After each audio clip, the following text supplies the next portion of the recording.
Our first feel-good story comes out of South Korea, the birthplace of K-pop and the best place to raise a family in somebody else's house. After successfully dropping their coronavirus cases to basically zero, South Korea has decided that it's time to play ball responsibly. Baseball season is underway in South Korea, but no fans are there to see it. Posters posing as fans filled the seats for yesterday's opening game of the KBO League. They may not see anything more bizarre, though, than this. That's a 9-year-old inside a big baseball bubble. He walked himself from the pitcher's mound to home plate to create a socially distant first pitch. Yes, South Korea has found a way to bring back sports in the age of coronavirus. And, I mean, it looks really safe. Look, don't get me wrong, people are still gonna die of boredom. I mean, it is baseball after all, but thankfully, they're safe from corona. I got one question though.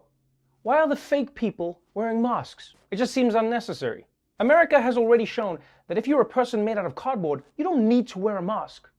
Also, I hope they told the announcer that those fans are made out of paper. Otherwise, that guy's gonna freak out. And there it is. Looks like it's a home run. Oh my God, that ball just went through that guy's chest. Oh my God, why is nobody helping him? You know what is also really creative? Is how they put that kid in a giant bubble baseball. I feel like they should just do this with every sport, especially the NFL.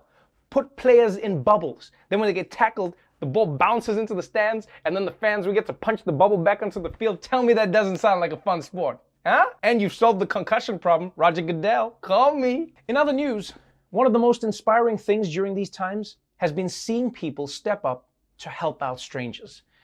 And some of those strangers are actually turning out to be really old friends. The Irish are returning an old favor in helping Native Americans who have been hit hard by the pandemic.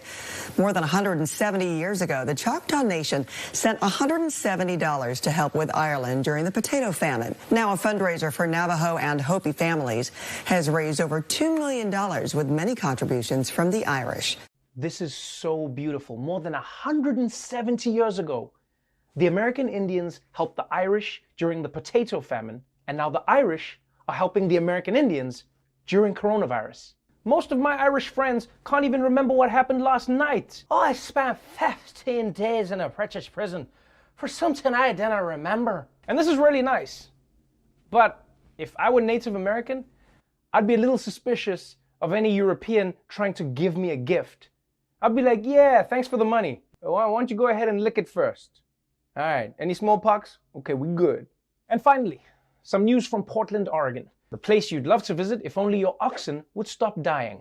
Every year, the city celebrates World Naked Bike Ride Day, with 10,000 people taking over the streets naked on bicycles. And even though large gatherings aren't possible during the pandemic, Portland has announced that instead of canceling the event, they're encouraging everyone to simply go out and ride naked on their own, keeping appropriate distance from other riders and pedestrians.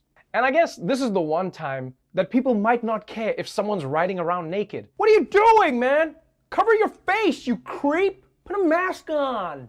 And I get that the city of Portland is telling people to ride bikes naked alone, but is that gonna work? Because if there's 10,000 naked bike riders, that's an event. But if there's one naked dude on a 10-speed, you just nasty.